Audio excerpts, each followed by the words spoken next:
Hi students. இன்னைக்கு நம்ம Vande Graff generator பத்தி பார்க்க போறோம். ஒரு important 5 mark question. Firstல வந்து நம்ம என்னென்ன பார்த்துட்டு இருக்கோம்? Axial line பார்த்திருக்கோம், equatorial line பார்த்திருக்கோம், electric potential due to an electric dipole. ரொம்ப most important questions 3 questions cover பண்ணியிருக்கோம். அடுத்ததான் நான் உங்களுக்கு சொல்லி தர போறது Vande Graff generator. ஓகேவா? Vande Graff generator சரி ஜெனரேட்டர்னா ஃபர்ஸ்ட் என்னது கண்ணு? ஜெனரேட்டர்னா என்னடா? கரண்ட் இல்லாத சமயத்தில் ஓகேவா பெரிய ஒரு என்ன சொல்கிறது ஒரு ஹாஸ்பிட்டல் ஸ்கூல்ஸ் ரன் பண்ணணும், நம்மளுக்கு எலக்ட்ரிசிட்டி தேவைப்படுதுன்னா என்ன பண்ணுவாங்க, ஜெனரேட்டர் ஸ்டார்ட் பண்ணுவாங்க. ஜெனரேட்டர் அதுலேருந்து உங்களுக்கு என்ன தெரியுது, ஜெனரேட்டர்னா என்னன்னு தெரியுது, கரண்ட் இல்லாத சமயத்தில் யூஸ் பண்ணிக்கக்கூடிய ஒன் ஆஃப் த இன்ஸ்ட்ருமெண்ட், ஒரு டிவைஸ் தெரியுது இல்லையா. சரி, அதை தாண்டி இதில் என்ன speciality, Vande Graff generator, what is the difference between normal AC DC generator and Vande Graff generator அப்படின்னு பார்த்தீங்கன்னா, இது ரொம்ப பெரிய பொட்டன்ஷியலாக கொடுக்கக்கூடிய ஒன் ஆஃப் த ஜெனரேட்டர். ஓகேவா? தட் மீன்ஸ் எதில் இது பயன்படுது அப்படின்னு பார்த்தீங்கன்னா, ஒரு நியூக்ளியஸை டிஸ்இன்டகிரேட் பண்ணணும் அப்படின்னா, நியூக்ளியஸ் நம்ம கண்ணுக்கு தெரியாத ஒரு வெரி ஃபைனஸ்ட் பார்ட்டிகல், அதுதான் என்னது, ஆட்டம், விச் இஸ் இன்டிவிசிபிள். அந்த ஆட்டம்குள்ளார இருக்கக்கூடியது என்னது, நியூக்ளியஸ். அந்த நியூக்ளியஸை உடைக்கணும்னா எனார்மஸ் அமௌண்ட் ஆஃப் எனர்ஜி வந்து தேவைப்படுது. ஓகேவா? அந்த எனர்ஜி, நம்மளுக்கு தேவைப்படுற எனர்ஜியை சப்ளை பண்ணக்கூடியது தான் இந்த Vande Graff ஜெனரேட்டர். ஆக்சுவலாக பார்த்தீங்கன்னா இது நார்மல் சைஸில் இருக்காது, இட் லுக்ஸ் வெரி பிக், அதாவது ஒரு ரூமையே கவர் பண்ணுற அளவுக்கு பெரிய சைஸில் இருக்கக்கூடிய ஒன் ஆஃப் த ஜெனரேட்டர். ஓகேவா கண்ணு? ஸோ Vande Graff ஜெனரேட்டரோட யூசஸ் ஃபர்ஸ்ட், ஏன் இதை படிக்கணும் அப்படின்னு பார்த்தீங்கன்னா, இது பெரிய அப்ளிகேஷன் சம்மந்தப்பட்டதுடா, ரிசர்ச் டிபார்ட்மெண்ட் R&D சம்மந்தப்பட்டது. ஸோ ஒரு பெரிய ரிசர்ச்சில் இறங்க போகிறீங்க அப்படின்னா இதை பற்றி தெரிஞ்சுக்கணும், அதுக்காக நம்ம இதை ஸ்டடி பண்ண போகிறோம். ஸோ இது எங்கே பயன்படுது அப்படின்னு பார்த்தீங்கன்னா, நியூக்ளியர் டிஸ்இன்டகிரேஷனுக்கு பயன்படுது.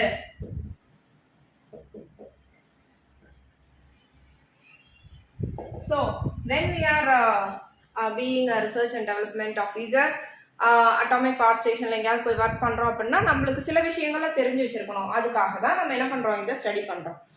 ஓகே, இதுக்கு ஆட்டோமேட்டிக்காக இந்த ஜெனரேட்டர் வந்து அவ்வளோ பொட்டன்ஷியலாக கொடுக்க முடியுமா, எந்த விதமான இன்புட்டும் இல்லாமல் அவுட்புட் கொடுக்க முடியுமான்னு பார்த்தீங்கன்னா அப்படி கிடையாது. சரியா? இதுக்கு நம்ம என்ன பண்ணணும் அப்படின்னு பார்த்தீங்கன்னா, 10⁴ வோல்ட் அளவுக்கு நம்ம இன்புட் பொட்டன்ஷியல் கொடுக்கணும். ஓகேவா? இன்புட் பொட்டன்ஷியல் 10⁴ வோல்ட் நம்ம கொடுத்தோம்னா we will get 10⁻7 வோல்ட். புரிஞ்சுதா? 10⁴ வோல்ட் பொட்டன்ஷியலை நம்ம கொடுத்தோம்னா நம்மளுக்கு எவ்வளோ கிடைக்கும், 10⁻7 வோல்ட் அளவுக்கு அதுல இருந்து நம்ம எடுக்க முடியும். ஓகேவா? So generate, it will increase the potential. Okay, இதனோட கன்ஸ்ட்ரக்ஷன், ஒர்க்கிங், இது எதை பேஸ் பண்ணி நம்மளுக்கு இது இருக்கு அப்படின்னு பார்த்தீங்கன்னா, what is the principle behind this generator? That is action of points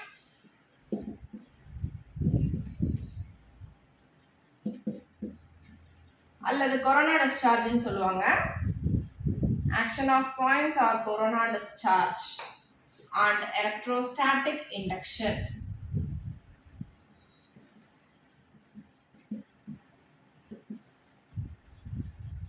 Two important principles, இதுதான் இந்த ஜெனரேட்டர் இயங்கிறதுக்கான principles, main principles. So first action of points அப்படின்னு எடுத்துக்கிட்டிங்கன்னா ரொம்ப சிம்பிள், ரெண்டும் ஒன்று தான். ஆக்ஷன் ஆஃப் பாயிண்ட்ஸ்னாலும் ஒன்று தான், கொரோனா டிஸ்சார்ஜ்னாலும் ஒன்று தான். ஆக்சுவலாக இதில் என்ன சொல்ல வராங்கன்னா, இப்போ ஒரு பில்டிங் இருக்கு, இதுதான் நம்ம வந்து லைட்னிங் கண்டக்டர்ல பார்ப்போம். ஒரு டாலஸ்ட் பில்டிங் இருக்குன்னு வச்சுக்கலாம். இந்த டாலஸ்ட் பில்டிங்க்கு மேலே நம்ம லைட்னிங் கண்டக்டர் ஃபிக்ஸ் பண்ணாங்கன்னா அது எப்படி இருக்கும்னா, இட் லுக்ஸ் லைக் ஸ்பைக்ஸ். பாய்ஸ்னா கண்டிப்பாக ஸ்பைக்ஸ்னா என்னன்னு தெரிஞ்சிருக்கோம் இல்லையா, என்னது, ஷார்ப் எட்ஜஸ். ஷார்ப் எட்ஜஸை ப்ராசஸ் பண்ணியிருந்தா அதை ஸ்பைக்ஸ்ன்னு ஜென்ரலாக டினோட் பண்ணுவோம். நம்ம பில்டிங்க்கு மேலே இந்த மாதிரி ஷார்ப்பான ஒரு இன்ஸ்ட்ருமெண்ட்டை வச்சுருப்பாங்க. அந்த இன்ஸ்ட்ருமெண்ட்டை வச்சுட்டு என்ன பண்ணியிருப்பாங்கன்னா, அதை ஒரு காப்பர் ராடு மூலிமா கனெக்ஷன் பண்ணி அதை ஒரு கிரவுண்டிங் பண்ணி காப்பர் பிளேட்டில் கனெக்ட் பண்ணியிருப்பாங்க. ஸோ வாட் இஸ் இங்கே என்ன நடக்குது, what is happening behind this அப்படின்னு பார்த்தீங்கன்னா, ஒரு கிளவுட் வருது. இந்த கிளவுடில் எல்லாமே என்ன சார்ஜஸாக இருக்கும், நெகட்டிவ் சார்ஜஸ். எங்கே பொட்டன்ஷியல் ரொம்ப அதிகமாக இருக்கும், எலக்ட்ரான்ஸ் ரொம்ப ஜம்ப் ஆகிட்டு மூமெண்ட்டில் இருக்குன்னு அர்த்தம். ஸோ இந்த cloud it possess positive charge. இங்கே பக்கத்தில் வந்த உடனே இங்கே ஏன் ஷார்ப்னஸ், இந்த ஷார்ப்னஸை நம்ம கொடுக்கறதுனால என்ன பயன் அப்படின்னு பார்த்தீங்கன்னா, இங்கே நெகட்டிவ் சார்ஜஸ் வந்ததுன்னா இங்கே ஆட்டோமேட்டிக்காக என்ன சார்ஜஸ் இன்டியூஸ்மெண்ட் ஆகும்னா பாசிட்டிவ் சார்ஜஸ் இன்டியூஸ்மெண்ட் ஆகும். பாசிட்டிவ் சார்ஜ் வந்ததுன்னா நெகட்டிவ் சார்ஜஸ் இன்டியூஸ்மெண்ட் ஆகும். இதுதான் ஆக்ஷன் ஆஃப் பாயிண்ட்ஸ். இதுக்குள்ளாரே அடங்கி இருக்கிறது தான் இந்த எலக்ட்ரோஸ்டாட்டிக் இண்டக்ஷன், அதாவது தூண்டி விடுதல். எலக்ட்ரோஸ்டாட்டிக் இண்டக்ஷன் அப்படின்னா சார்ஜஸை தூண்டி விடுறது. இப்போ இங்க பக்கத்துல வந்தது என்னமோ நெகட்டிவ் சார்ஜ், இது ஆக்டிவேட் ஆனது என்னமோ பாசிட்டிவ் சார்ஜ். இந்த மாதிரி ஒரு சார்ஜ்னால இன்னொன்று தூண்டி விடப்பட்டதுன்னா அதுதான் என்ன எலக்ட்ரோஸ்டாட்டிக் இண்டக்ஷன் சொல்றாங்க. புரிஞ்சுதா கண்ணு? அதே மாதிரி ஆக்ஷன் ஆஃப் பாயிண்ட்ஸ். இந்த ப்ராசஸ் நடக்கணும்னா ஷார்ப் எட்ஜஸ் வேணும். அப்படி ஷார்ப் எட்ஜஸ் வந்தாதான் இந்த எலக்ட்ரோஸ்டாட்டிக் இண்டக்ஷன் நடக்கும். ஓகேவா? ஸோ இந்த பிரின்சிபல்ஸை சம்மந்தப்படுத்தி தான் நம்மளுக்கு என்ன ஆகுது, வாண்டே கிராஃப் ஜெனரேட்டர் ரன் ஆகுது. இந்த கான்செப்ட்ல லைட்னிங் கண்டக்டர்ல என்ன நடக்குதுன்னா, இந்த பாசிட்டிவ் நெகட்டிவ் சார்ஜஸ் என்ன ஆகும், நியூட்ரலைஸ் ஆகிடும், அயனைஸ் ஆகிடும். எல்லாம் நியூட்ரலைஸ் ஆகி அயனைஸ் ஆகிடும். அப்பயும் ஒருவேளை கிளவுடோட ஸ்ட்ரென்த் ரொம்ப ஜாஸ்தியாக இருக்குது, நிறைய பொட்டன்ஷியல், நிறைய எலக்ட்ரான்ஸ் நம்மளுக்கு கேரி அவுட் ஆகிட்டு இருக்கு அப்படின்னா என்ன ஆகும்னா, அந்த excess negative electrons will be carried out to the ground. ஓகேவா? கிரவுண்டுக்கு என்ன சக்தி இருக்கு, எவ்வளோ சார்ஜஸை கொடுத்தாலும் அந்த கிரவுண்ட் தாங்கும். ஸோ இந்த நெகட்டிவ் சார்ஜஸ் எல்லாமே காப்பர்ன்ற கண்டக்டர் ஒரு ராட் மூலிமா கனெக்ட் பண்ணி என்ன பண்ணுறாங்க, காப்பர் பிளேட்டை கனெக்ட் பண்ணி கிரவுண்டிங் பண்ணிடுறாங்க. So it will not affect the building. Tallest buildings வந்து அஃபெக்ட் பண்ணாது. This is a process of lightning conductor. This is one of the 3 mark question. ஓகேவா? நான் இதுக்கும் சம்மந்தம் இருக்கிறதுனால நான் இதையும் சைட் பை சைடு உங்களுக்கு இதில் சொல்லி கொடுத்துட்டேன். ஓகேவா? லைட்னிங் கண்டக்டர், அதாவது இடி தாங்கின்னு சொல்லுவாங்கல்ல, அந்த லைட்னிங் கண்டக்டர் பற்றி பார்க்கலாம். ஸோ இந்த கான்செப்ட்ஸை பேஸ் பண்ணது தான் இந்த வாண்டே கிராஃப் ஜெனரேட்டர். ஸோ என்ன பார்த்துட்டோம், எவ்வளோ கொடுக்கணும், அதனால் எவ்வளோ கிடைக்குது, பிரின்சிபல் என்ன, இந்த டிவைஸ் ரன் ஆகணும், இந்த ஜெனரேட்டர் ரன் ஆகணும்னா இது எந்த கான்செப்டில் அது ரன் ஆகுது, எப்படி அதை டிசைன் பண்ணுறாங்க அப்படிங்கிறத பார்த்துட்டோம். யூசஸை பற்றி பார்த்துட்டோம். இன்னும் மெயின் திங் என்னது, கன்ஸ்ட்ரக்ஷன், அந்த ஜெனரேட்டர் எப்படி இருக்கும், அது எப்படி ஒர்க் பண்ணுது, அதை பற்றி பார்க்கலாம். ஓகேவா?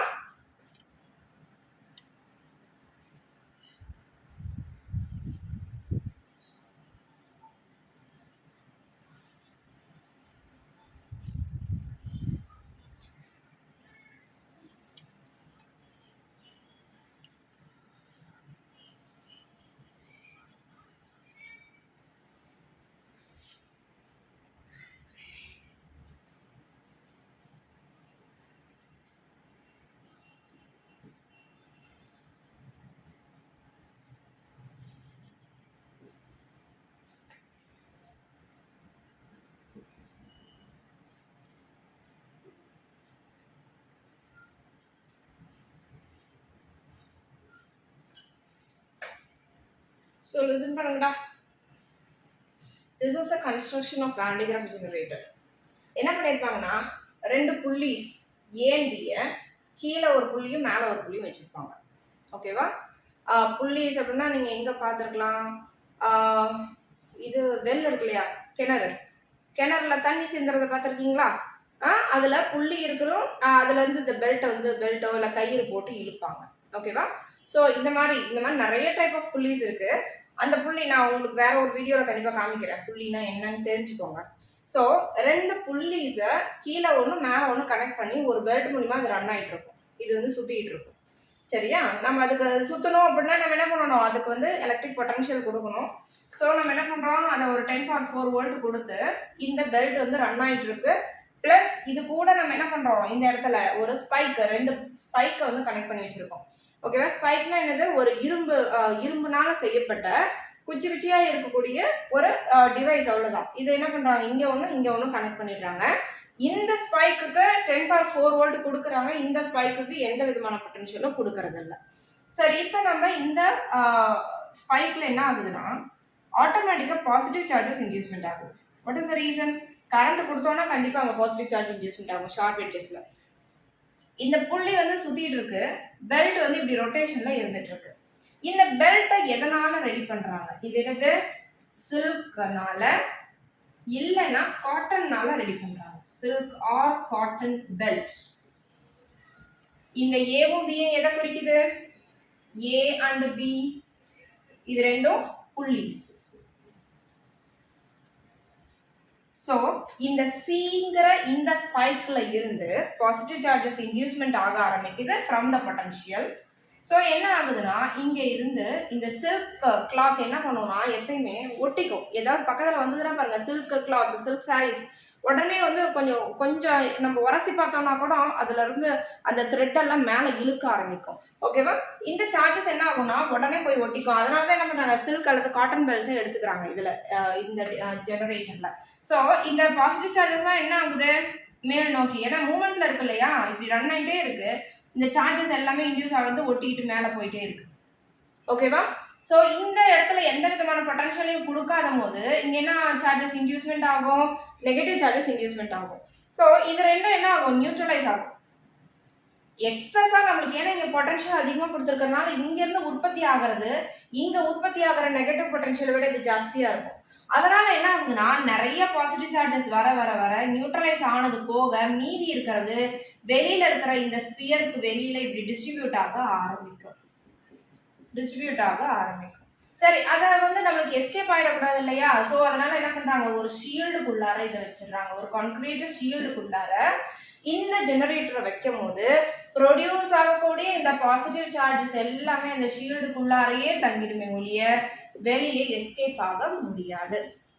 ஸோ இந்த சார்ஜஸ் நம்மளுக்கு எதுக்கு பயன்படுது, இப்படி உற்பத்தி செய்யப்படுற சார்ஜஸோட ஸ்ட்ரென்த் தான் எவ்வளோ இருக்குன்னு சொல்றாங்க, 10⁻7 வோல்ட் வரைக்கும் நம்மளுக்கு இந்த ஜெனரேட்டர் மூலியமா உற்பத்தி பண்ண முடியும். அப்படி யூஸ் பண்றதுதான் என்ன பண்றோம், நியூக்ளியர் டிஸ்இன்டகிரேஷன்ல பயன்படுத்திக்கிறோம். புரிஞ்சுதாக்கனே? ஸோ ரொம்ப சிம்பிள் லாஜிக்டா.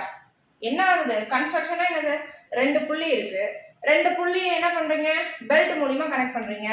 அந்த பெல்ட் எதனால செய்யப்படுது, சில்க் அல்லது காட்டன் பெல்ட்னால அங்க கனெக்ட் பண்றாங்க. இங்க 2 ஸ்பைக்ஸை கனெக்ட் பண்றாங்க, ஒன்னு வந்து சி, இன்னொன்னு வந்து இ. இந்த சிங்கிற ஸ்பைக்கை 10⁻4 வோல்ட் பொட்டன்ஷியல்ல கனெக்ட் பண்ணிருக்காங்க. மேல இருக்கிற இந்த ஈங்கிற ஸ்பைக் வந்து சி டி வச்சுக்கலாம். ஓகேவா? இந்த டிங்கிற ஸ்பைக்கு எந்த விதமான பொட்டன்ஷியலும் கொடுக்கறது இல்லை. அதனால அங்க நெகட்டிவ் சார்ஜஸ் ப்ரொடியூஸ் ஆகுது. இது நியூட்ரலைசேஷன், அயனைசேஷன் நடக்குது. எக்ஸஸ் அண்ட் பாசிட்டிவ் சார்ஜஸ் உற்பத்தி ஆகிறது எல்லாம் வெளியில டிஸ்ட்ரிபியூட் ஆயிடுது. அவ்வளவுதான் இதுல சிம்பிள் மெக்கானிசம். இதை வந்து நீங்க நல்லா ஞாபகம் வச்சுக்கீங்க. Construction working own words use பண்ணிக்கலாம், ஓன் சென்டென்சஸ் மேக் பண்ணலாம். பட் கிராமட்டிக்கல் மிஸ்டேக்ஸ்லாம் ரொம்ப அதிகமாக இல்லாதபடிக்கு பார்த்துக்கோங்க. மற்றபடி மெயின் பாயிண்ட்ஸ்னு பார்த்தீங்கன்னா, ஃபர்ஸ்ட் நான் இங்கே எழுதி போட்டிருக்கேன் இல்லையா, இதெல்லாம் ரொம்ப முக்கியம். டயக்ராம் நீட்டாக வரைங்க. லாஜிக்கலாக நான் இங்கே என்ன சொன்னனோ இந்த பார்ட்ஸ் எல்லாம் மார்க் பண்ணிக்கிங்க. லாஜிக்கலாக என்ன சொன்னோன்னா அதை நல்லா தரவு பண்ணிட்டு எழுதுனீங்கன்னா மேக்ஸிமம் ஃபுல் மார்க்ஸ் அப்படியே கெயின் பண்ணிக்கலாம். எந்த மார்க்ஸும் ரெடியூஸ் ஆகாது. ஓகேவா? சரி, நோட் பண்ணிக்கிங்க.